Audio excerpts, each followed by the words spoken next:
తమ్ముడు, పిల్లని చూడబోతున్నావా? ఓకే, మంచిది.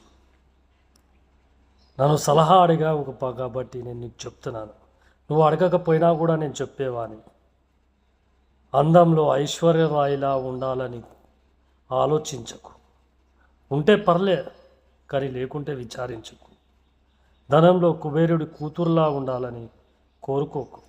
ఉంటే పర్లే, లేకుంటే విచారించకు. గుణంలో మాత్రం నేను అర్థం చేసుకునేటట్టు ఉండాలి.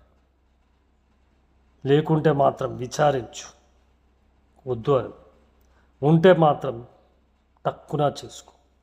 ఎందుకంటే నేను అర్థం చేసుకునే ఆవిడ ఉంటే అడుక్కునేవాడైనా కూడా స్వర్గంలో ఉన్నట్టట్టే ఉంటాడు. అదే అహంకారి భార్య ఉంటే మాత్రం స్వర్గంలో